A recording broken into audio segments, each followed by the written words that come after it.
Welcome to your Daily Writing Habit, episode number 383.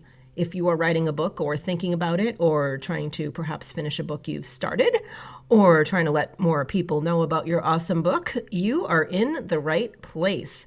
Good morning. Happy Tuesday. I'm your host, Christine Whitmarsh, also known as Christine Inc., Christine-Inc., like you write with.com. Each day I'm sharing with you the writing habits I've learned over my 18 years as a ghostwriter, book coach, and author.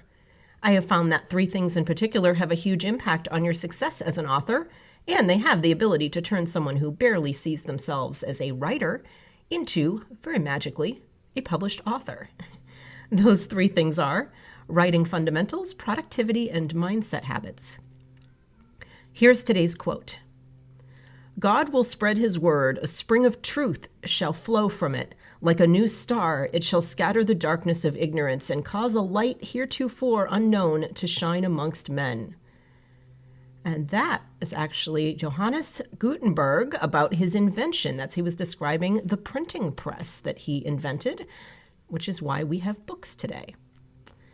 So once again, good morning and happy Tuesday. And you know what? I get it. When you have a story or a message to share, there are lots of ways to reach your audience to share it outside of books. Sorry, Mr. Gutenberg. There's blogging and articles and videos and speeches and social media podcasts and probably like even more ways I'm not even thinking about at the moment. Webinars, I just think on top of my head.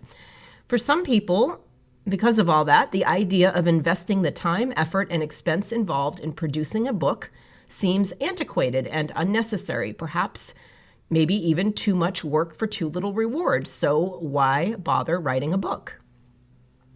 And you know I have an answer for this.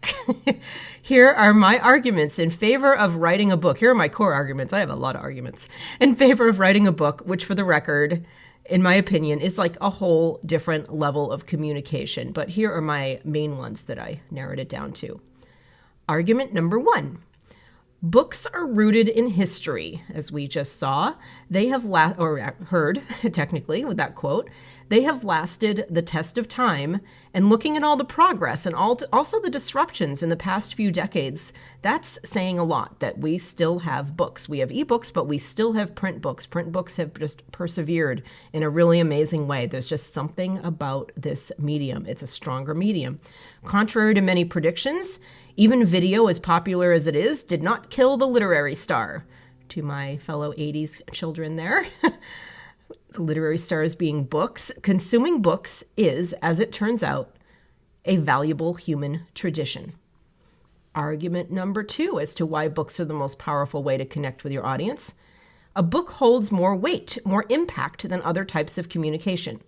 When you shoot a video or write a blog post, you are one of millions of people capable of saying something in short form, covering a slice of a larger message.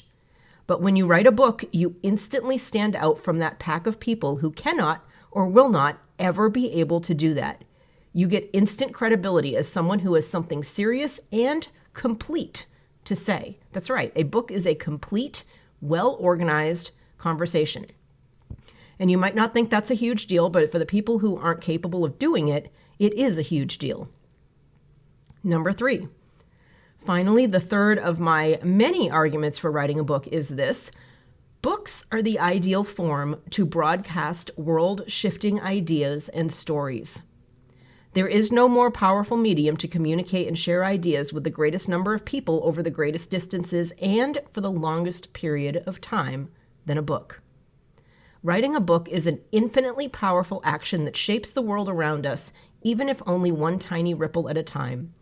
Each idea, each ripple, each time that it's shared, creates a shift. And by the way, remember, a book doesn't rule out being a content creator. Quite the opposite. All those other mediums that I listed and more. In fact, a book acts as a foundation and a funnel for all those things. It will be much easier to write all those smaller things, all the videos and the podcasts and the blog articles and the social media. Trust me, I know this. The book is the foundation. I also call it like a brand flagship to launch all the little tiny little boats. So once you write the book, then it'll be easier for you to write the smaller things if you've already invested that time and the effort to write the big thing, which is the book. Thank you for joining me here on your Daily Writing Habit, where I am helping you write and finish writing an awesome, you guessed it, book.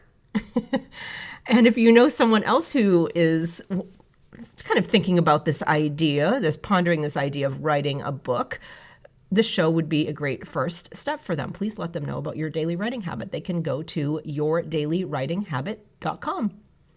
Until tomorrow, happy writing.